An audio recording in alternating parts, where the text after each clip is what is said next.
Hey guys, welcome back to App Mentor. In this video, I'm going to show you how you can get the Umbracrux, a unique one-handed dagger in Diablo 4. The Umbracrux has a special effect that creates an attackable shade totem. This totem lasts for about 3 to 8 seconds and replicates 30% of the damage it receives onto the nearby enemy, functioning as a trap skill. It also has other things like damage boost, dexterity, boost vulnerable damage, and subterfuge cooldown reduction. To obtain the Umbracrux, focus on the newly introduced Infernal Hordes game mode. This mode has higher drop rate for unique items just like the Umbracrux. To unlock Infernal Hordes, you will need to complete the Eyes of the Enemy quest at the World Tier 3 Nightmare difficulty and get an Infernal Compass.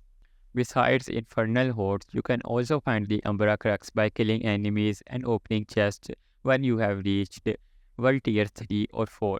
Participating in world events, defeating world bosses, and running nightmare dungeons are also effective ways to acquire this powerful weapon.